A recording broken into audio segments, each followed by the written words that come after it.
watching India Today Global with me, Ishita Mitra, and the big story we're tracking today comes from West Asia.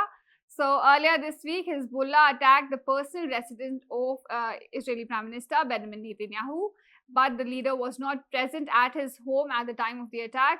And this marks a dangerous move and a significant escalation in Hezbollah's action against Israel, reaching the very doorstep of Israel's leadership. So joining me now is Avi Melamed. He's a former Israeli intelligence official and a senior expert on Arab affairs. So thank you, sir, for joining us on India Today Global.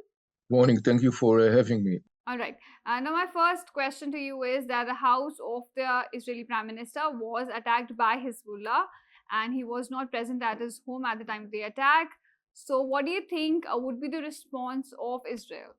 Yes, there was yet another attempt of the Hezbollah, this time apparently to target the Israeli Prime Minister private residential. It seems to me like that there is going to be quite immediate Israeli response. I think that we should expect in the very short term an Israeli attack maybe in the south part of Beirut. That will be kind of like a signal from Israel. After a long period of time of a pause of the Israeli attacks on the south part of Beirut, it seems like that shortly there is going to be something like that in the south part of Beirut, the center of the Hezbollah in Beirut. All right. Earlier, a senior official of the Israeli government had made a statement saying that Iran tried to eliminate Netanyahu, and this, of course, assumes significance. And of course, we also saw some statements coming out from Israeli side saying that they've agreed not to target Iranian oil facilities and nuclear sites. So do you think after this incident, this option is back on the table? I don't think so. It's not a personal matter in the end of the day. What I look at the Iranian attack that the Hezbollah was carrying, remember that right now it is actually an Iranian general who commands Hezbollah in Lebanon after Israel has eliminated all the senior leadership of the Hezbollah.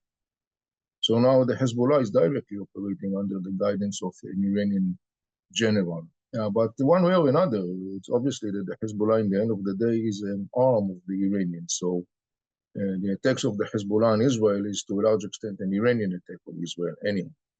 But I don't think that necessarily that will result in an Israeli counter-reaction focusing on the oil infrastructure, on the Iranian nuclear facilities. I think that in that regard, there is an understanding between Israel and the United States that Israel will refrain from targeting those targets. So coming back to Gaza, do you think with the assassination of Yahya Sinwar, is the Hamas story finally over? Will we see an end to this ongoing war?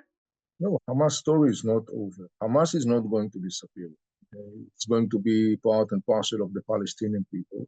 The big question, of course, is what the Palestinian people are going to do following the disaster that Hamas has inflicted upon Gaza Strip by launching the war on Israel on October 7th. So I think that right now it's an open question, but I think we should be realistic and understand people who says that Hamas is going to disappear or is going to be eliminated. This is not realistic. Hamas is not going to disappear.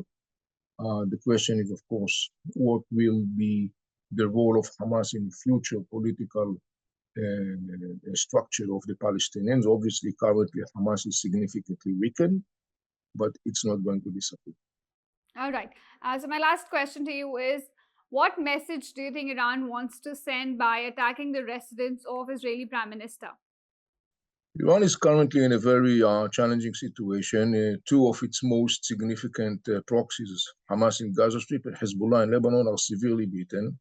Iran is bracing for what's supposed to be an upcoming Israeli attack, which is likely to be very significant, even though apparently I don't think Israel will attack necessarily the oil infrastructure or the nuclear sites, but still there are many targets that Israel could attack that are legitimate and could cause the Iranian regime a lot of damage. So the bottom line is that the Iranian regime currently is trying to restore its declining deterrence and its declining image of deterrence, which is something very significant in our region.